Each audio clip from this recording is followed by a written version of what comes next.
तो आइए दोस्तों बात करते हैं। आज 29 दिसंबर 2022 गुरुवार का दिन हो गया है। आज के मुख्य समाचार, बड़ी खबरें, देश और दुनिया का ताजा अपडेट लेकर हाजिर हो चुके हैं। सभी खबरें बहुत ही ज्यादा महत्वपूर्ण और सिलेक्ट करके लाई गई हैं। अलग अलग राज्यों की ओर से, सरकारों की ओर से महत्वपूर्ण अपडेट आ चुका है। वीडियो को आप पूरा ध्यान से आखिर तक जरूर देखते रहिएगा। तो आइए दोस्तों खबरों की शुरुआत करते हैं आज की पहली बड़ी खबर के साथ। 30 साल में ऐसी तबाही नहीं देखी। चीन में कोरोना को लेकर लगातार हालात खतरनाक होते जा रहे हैं। कोरोना से चीन के अस्पतालों में चीख पुकार मची हुई है। शमशानों में हफ्ते भर की वेटिंग चल रही है। यानी चीन में कोरोना के कारण हाहाकार मचा हुआ है। और यहाँ पर पिछले 20 दिन में, जी हाँ दोस्तों, चीन में 20 दिन में 25 करोड़ लोग कोरोना पॉजिटिव पाए गए हैं। इस बात का खुलासा सरकारी दस्तावेजों के लीक होने के बाद हुआ है। जब से ही चीन ने जीरो कोविड पॉलिसी में छूट देने का ऐलान किया, तब से ही चीन में कोरोना के हालात भयावह बने हुए हैं। हालत यह है कि अस्पतालों में बेड ही नहीं बचे हैं। घर पर इलाज करा रहे लोगों को दवाइयां नहीं मिल पा रही हैं। और इतना ही नहीं, जिन लोगों की कोरोना से मौत हो गई है, उनके अंतिम संस्कार के लिए भी एक एक हफ्ते की वेटिंग चल रही है। चीन के ज्यादातर शहरों में शमशान घाटों पर लंबी लंबी लाइनें लगी हुई हैं। और दूसरी ओर चीन सभी तरह के प्रतिबंध हटाकर यह दिखाने की कोशिश कर रहा है कि वहां पर सब कुछ सामान्य है। लेकिन हालात और वीडियो और खबरें जिस तरह से आ रही हैं, वो बहुत ही चौंका रही हैं। वहीं आपको बता दें, चीन समेत 6 देशों से आने वालों पर अब सख्ती बढ़ जाएगी। अगले हफ्ते से ही नेगेटिव RT-PCR जरूरी हो सकता है। और अब तक 43 इंटरनेशनल पैसेंजर जो है वो पॉजिटिव पाए गए हैं। खबरें आ रही है कि कोरोना के बढ़ते मामलों के बीच अब चीन समेत 6 देशों से आने वाले यात्रियों पर अगले हफ्ते से ही सख्ती बढ़ाई जा सकती है। स्वास्थ्य मंत्रालय के सूत्रों के मुताबिक चीन, जापान, दक्षिण कोरिया, हांगकांग, थाईलैंड और सिंगापुर से आने वाले पैसेंजर को एयर सुविधा फॉर्म भरना और 72 घंटे पहले का नेगेटिव RT-PCR रिपोर्ट दिखाना अनिवार्य किया जा सकता है। वहीं केंद्रीय स्वास्थ्य मंत्रालय ने कहा कि जनवरी के मध्य में भारत में कोरोना के मामले बढ़ सकते हैं। पिछले ट्रेंड्स की एनालिसिस के बाद ये माना जा रहा है और कहा जा रहा है कि अगले 40 दिन हमारे देश के लिए भी मुश्किल हो सकते हैं। आधिकारिक सूत्रों ने महामारी के फैलने की पिछली रफ्तार के हवाले से इस तरह की जानकारी दी है और कहा कि अगले 40 दिन भारत के लिए भी महत्वपूर्ण होने जा रहा है। आपको बता दें, हमारे देश में बीते 24 घंटे में कोरोना वायरस के 188 नए मामले सामने आए हैं। हालांकि राहत की बात है कि एक भी मौत नहीं हुई है। दूसरे देशों में जिस तरह से कोरोना के मामले बढ़ रहे हैं, हमें सावधानी और सजगता जरूरी है। वायरस महामारी की खबरों के बाद आगे बढ़ते हैं दोस्तों। अफगानिस्तान की 33% आबादी भीषण गरीबी झेल रही है। खाद्य असुरक्षा भी चरम पर है। रिपोर्ट्स में इस तरह का दावा किया गया है। फ्री इलेक्ट्रिसिटी से जुड़ा अपडेट आ रहा है। आधार से कनेक्शन को जोड़ें, 100 यूनिट तक फ्री बिजली मिलेगी। तमिलनाडु सरकार ने ऐलान किया कि प्रदेश में अब केवल उन उपभोक्ताओं को ही महीने में 100 यूनिट फ्री बिजली मिलेगी जो अपने बिजली कनेक्शन को आधार नंबर से लिंक करेंगे। सरकार ने 100 यूनिट फ्री बिजली का ऐलान किया है। तमिलनाडु सरकार ने यह अपडेट दिया है। रेल मंत्रालय ने बड़ा फैसला लिया। अब अलग तरह से बुक होगा रेल टिकट। सरकार ने आदेश जारी किया है। अब रेलवे ने ऐप से टिकट बुक करने की तय की गई दूरी में इजाफा कर दिया है। यानी अब लोग जिस स्टेशन से सफर करना है, उससे काफी दूरी से ऐप से टिकट बुक कर सकते हैं। मंत्रालय ने इससे संबंधित आदेश भी जारी कर दिया है। रिलायंस जियो ने एक साथ 11 शहरों में 5G सेवा की शुरुआत की है। जियो ने बुधवार 28 दिसंबर को 5G को लखनऊ, त्रिवेंद्रम, मैसूर, नासिक, औरंगाबाद, चंडीगढ़, मोहाली, पंचकुला, जीरकपुर, खरार और डेराबस्सी में लॉन्च कर दिया है। एयरटेल का 5G सर्विस पर भी बड़ा दावा है। 28,000 करोड़ रुपए निवेश किए जाएंगे। जम्मू और श्रीनगर में सर्विस शुरू हो गई है। वहीं आपको बता दें, वित्त मंत्री निर्मला सीतारमण ने बड़ी खुशखबरी दी है। 13वीं किस्त से पहले किसान भाइयों के लिए अपडेट है। देश के करोड़ों किसानों को एक बार फिर बड़ी खुशखबर मिल सकती है। केंद्र सरकार किसानों की सहूलियत के लिए बड़ा फैसला लेने वाली है। जानकारी आ रही है जिसके मुताबिक मोदी सरकार चालू वित्त वर्ष में उर्वरक पर सब्सिडी का दायरा बढ़ाकर 2.3 से 2.5 लाख करोड़ रुपए कर सकती है।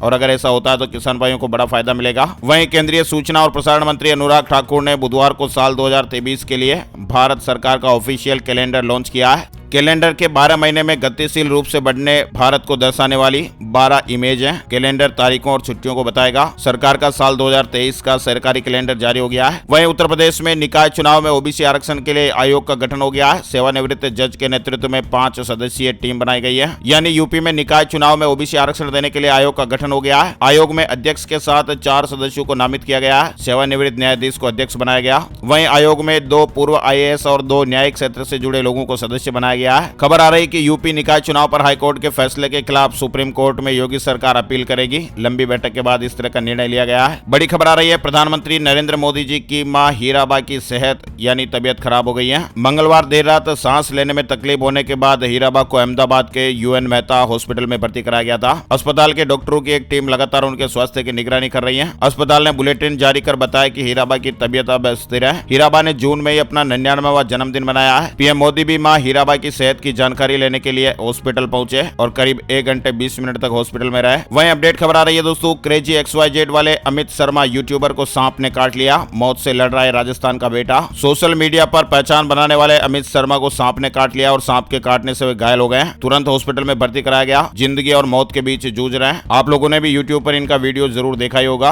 क्रेजी XYZ नाम से इनका यूट्यूब चैनल है। ईश्वर से उम्मीद करते हैं कि वो जल्द से जल्द स्वस्थ होकर लौटे। आप भी अपना लाइक का बटन दबाकर सपोर्ट जरूर करें। वह दोस्तों 31 दिसंबर तक अमेजन पर फोन फेस्ट चल रहा है। IPhone, Samsung, one plus, Redmi कई तरह के फोन पर ऑफर चल रहे हैं। अमेजन पर 2022 की सबसे सस्ती फोन डील चल रही है। खबर है कि बासमती और गैर बासमती चावल का निर्यात बढ़ा है। 125 लाख टन के पार कुल एक्सपोर्ट पहुंच गया है। मध्य प्रदेश के 19 नगरीय निकायों में मतदान 20 जनवरी को होगा। क्षेत्र में आदर्श आचार संहिता प्रभावशील हो गई है। मध्य प्रदेश राज्य निर्वाचन आयोग ने प्रदेश के 19 नगरीय निकायों का चुनाव कार्यक्रम बुधवार को घोषित कर दिया। ऑनलाइन गेमिंग से जुड़ा बड़ा अपडेट आया है। ऑनलाइन गेमिंग को लेकर जल्दी नए नियम जारी हो सकते हैं। फर्मों और विजेताओं को ज्यादा TDS देना पड़ सकता है। खबरें आ रही कि ऑनलाइन गेमिंग क्षेत्र के तहत टैक्स को लेकर सरकार कुछ नए कदम उठा सकती है। कोरोना के नए वेरिएंट के बढ़ते खतरे को देखते हुए वाराणसी में भी सतर्कता बढ़ा दी गई है। लोगों को जागरूक किया जा रहा है। मास्क लगाने की अपील की जा रही है। वहीं सेकंड हैंड गाड़ियों को लेकर सरकार का बड़ा कदम, 1 अप्रैल से नियमों में बदलाव होने वाला है। नोटिफिकेशन भी जारी हो गया है। सड़क परिवहन मंत्रालय ने सेकंड हैंड गाड़ियों की खरीद बिक्री से जुड़े नियमों में बदलाव करने का ऐलान कर दिया है और ये बदलाव 1 अप्रैल 2023 से लागू हो जाएंगे। नोटिफिकेशन भी जारी हो गया है। यानी देश के अलग अलग राज्यों में वाहन चोरी की घटनाएं बढ़ रही हैं। चोर देश के एक इलाके से लेकर वाहन को चुराकर दूसरे इलाके में जाकर आसानी से गाड़ी को बेच देते हैं।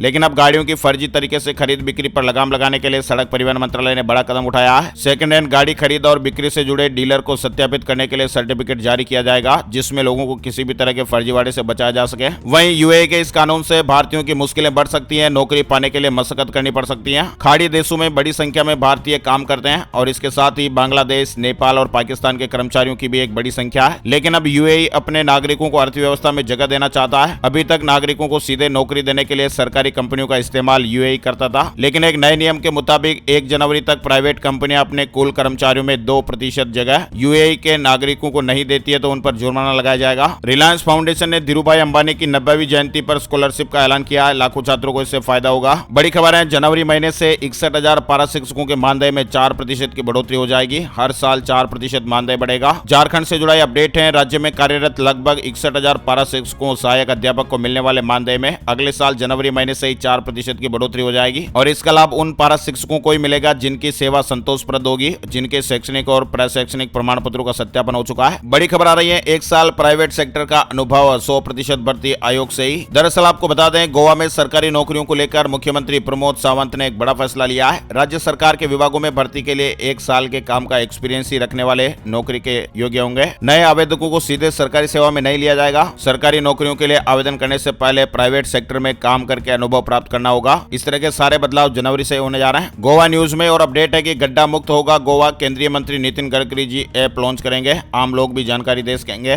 कुल्लू न्यूज अपडेट, हिमाचल प्रदेश से जुड़ी खबर है। अब रोहतांग की वादियों के दीदार कर सकेंगे पर्यटक। मड्डी तक जाने की अनुमति होगी। चौपहिया वाहन सुबह 10 बजे से दोपहर 4 बजे तक मड्डी तक जा सकेंगे, जबकि अन्य सभी प्रकार के वाहनों को 12 बजे से 4 बजे तक इस मार्ग पर आवागमन करने की अनुमति रहेगी। अमेरिका से जुड़ा अपडेट आ रहा है। अमेरिका में बर्फीले तूफान में जम गया वाटरफॉल। अब तक 60 मौतें हो गई हैं। ड्राइविंग बैन लागू है। पूरे साउथ अमेरिका में ठंड से हाल बेहाल है। क्रिसमस और न्यू ईयर के जश्न में भी ठंड ने खलल डाल दिया है। यहाँ पर करीब 5.5 करोड़ लोग ठंड से प्रभावित हुए हैं। यानी अमेरिका में आए बर्फीले तूफान ने सब कुछ अस्त व्यस्त करके रख दिया है। बर्फीले तूफान की वजह से अमेरिका में 14,000 से ज्यादा उड़ानें भी रद्द हो गई हैं। ट्रेन में सफर करने वाली महिलाओं के लिए बड़ी खबर है। रेलवे ने नियमों में बदलाव किया है। नई गाइडलाइन जारी हुई है। महिलाओं को फायदा मिलेगा। इसके अलावा रेलवे की ओर से सीनियर सिटीजन समेत कई वर्ग के लिए भी नियम बनाए गए हैं। महिला कोच पर कड़ी निगरानी रखी जाएगी। सुरक्षाओं का पूरा ध्यान रखा जाएगा। ट्रेनों और रेलवे परिसर में बिना आइडेंटिफिकेशन के किसी भी कर्मचारी को जाने की परमिशन नहीं दी जानी चाहिए। वहीं राजस्थान से जुड़ी खबर है। राजस्थान CET एडमिशन कार्ड की डेट और ड्रेस कोड जारी हो गया है। मफलर और जैकेट की इजाजत नहीं होगी। राजस्थान कर्मचारी चयन बोर्ड समान पात्रता परीक्षा ग्रेजुएशन लेवल के एडमिशन कार्ड 30 दिसंबर 2022 को जारी करेगा। परीक्षा 7 और 8 जनवरी को होगी। वहीं 5G के चक्कर में आपका बैंक अकाउंट भी खाली हो सकता है। आप भी 5G का इंतजार कर रहे हैं तो लोगों को इसी इंतजार का फायदा बदमाश लोग उठा सकते हैं। 5G के नाम पर बदमाश लोग अपने जाल में फंसाकर बैंक अकाउंट खाली कर रहे हैं, तो आप भी किसी भी तरह की डिटेल शेयर ना करें। सावधान रहें, सचेत रहें। वहीं कड़ाके की ठंड के बाद भी सैलानियों की सैर जारी है। पर्यटन नगरी मनाली नए साल के जश्न के लिए तैयार है। एक दिन में 20,000 गाड़ियां मनाली पहुंची। हिमाचल सरकार ने फैसला लिया हुआ है कि ढाबे और चाय के के स्टॉल और भोजनालय 24/7 खुले रहेंगे। हरियाणा में महंगाई की मार, नए साल से 2 रुपए महंगा मिलेगा फुल क्रीम दूध। टोंड स्टैंडर्ड मिल्क के भी दाम बढ़ गए हैं। अब फुल क्रीम दूध का भाव बढ़कर 66 रुपए प्रति लीटर हो गया है। और इसी तरह से अब तक आधा लीटर दूध फुल क्रीम 32 रुपए में मिलता था, अब आधा लीटर 33 रुपए में मिलेगा। अमूल के बाद वीटा डेयरी ने भी प्रति लीटर दूध के दाम 2 रुपए बढ़ा दिए हैं और ये रेट शनिवार 31 दिसंबर को आधी रात 12 बजे के बाद लागू हो जाएंगे। वहीं उदयपुर अहमदाबाद ट्रेन के लिए इंतजार खत्म हुआ, चित्तौड़ तक बढ़ाने की सहमति हो गई है। यात्रियों को गुजरात जाने का ऑप्शन मिलेगा। अहमदाबाद चित्तौड़गढ़ ट्रेन के लिए अब और इंतजार नहीं करना होगा, अगले महीने इस ट्रेन की शुरुआत हो सकती है। टीवी खरीदने पर स्मार्टफोन फ्री दिया जा रहा है, साथ में 2 साल की वारंटी भी। सैमसंग एक शानदार ऑफर लाया है, 31 जनवरी 2023 तक ये ऑफर चल रहा है। वहीं 1 जनवरी से बदल सकता है एम नरेगा से जुड़ा एक जरूरी नियम। जी हां दोस्तों, 23 दिसंबर को जारी एक नए आदेश में श्रम मंत्रालय ने कहा कि सभी कार्यस्थलों पर डिजिटल रूप से उपस्थिति अनिवार्य होगी, उस कार्यस्थल पर चाहे कितने श्रमिक क्यों न काम कर रहे हो। यानी 1 जनवरी से ये बड़ा बदलाव हो सकता है। नरेगा में भी ये बदलाव देखने को मिल सकता है। अटेंडेंस डिजिटल रूप से ली जाएगी ताकि पारदर्शिता बढ़ेगी। आंध्र प्रदेश में 207 फर्जी लोन ऐप पर डंडा चला है, 75 केस में 80 लोगों की गिरफ्तारी हुई है। वहीं खबर आ रही है आंध्र प्रदेश को लेकर पूर्व मुख्यमंत्री चंद्रबाबू नायडू की सभा में भगदड़ मच गई, 7 लोगों के मौत होने की खबर है, मुआवजे की घोषणा हुई है। हादसा उस समय हुआ जब चंद्रबाबू नायडू वहां एक रोड शो को संबोधित कर रहे थे। बैठक स्थल पर बड़ी संख्या में लोग जमा हो गए और बैठक के दौरान लोगों के बीच कुछ धक्का मुक्की हो गई, जिससे भगदड़ जैसी स्थिति पैदा हो गई। कर्नाटक सरकार ने स्कूलों और कॉलेजों में मास्क पहनना अनिवार्य कर दिया है, कोविड प्रोटोकॉल का पालन करना होगा। कर्नाटक सरकार ने बुधवार को कई देशों में कोविड मामलों में वृद्धि को देखते हुए स्कूल और कॉलेजों में मास्क को अनिवार्य कर दिया है। बड़ी खबर, महाराष्ट्र के पूर्व गृह मंत्री अनिल देशमुख जेल से छूट गए हैं। 1 साल 1 महीने 27 दिन बाद बाहर आए हैं और उन्होंने कहा कि मुझे झूठे केस में फंसाया गया है। ऑर्थर रोड जेल में बंद महाराष्ट्र सरकार के गृह मंत्री रहे अनिल देशमुख को जमानत पर रिहा कर दिया गया है। बड़ी खबर, आधार पूनावाला का बड़ा फैसला, सरकार को 2 करोड़ कोविशील्ड की डोज फ्री में देगा serum institute. Gold price today, silver price today से जुड़ा अपडेट आ चुका है। चांदी हो गई सस्ती और सोने का भाव बढ़ा है। बुधवार सुबह सोने का भाव 54,687 रुपए प्रति 10 ग्राम पर रहा, वहीं चांदी का भाव 68,256 रुपए प्रति किलोग्राम पर रहा है। आइए दोस्तों बात कर लेते हैं वेदर न्यूज एंड एनालिसिस में आज का मौसम कैसा रहेगा। संपूर्ण भारत का आज 29 दिसंबर 2022 का मौसम पूर्वानुमान। मौसम की जानकारी का ताजा अपडेट आ चुका है। स्काईमेट वेदर अपडेट के मुताबिक अगले 24 घंटों के दौरान पंजाब, हरियाणा, उत्तरी राजस्थान, पश्चिमी उत्तर प्रदेश और दिल्ली के कुछ इलाकों में घना कोहरा छा सकता है। कोल्ड डे की स्थिति अगले 24 घंटों के दौरान और कम होने की संभावना है और ये केवल कुछ इलाकों में ही रहेगी। उत्तर भारत के कई हिस्सों में घना से बहुत घना कोहरा छाए रहने की उम्मीद है। आज के मुख्य समाचार अपडेट में फिलहाल इतनी खबरें। अगर आपको हमारा प्रयास अच्छा लगा है तो प्लीज वीडियो को लाइक जरूर करिएगा। अपने दोस्तों और मित्रों के साथ फेसबुक और व्हाट्सएप पर भी वीडियो को जरूर शेयर कर दीजिएगा। Thank you, take care, goodbye, जय हिंद, जय भारत, वंदे मातरम।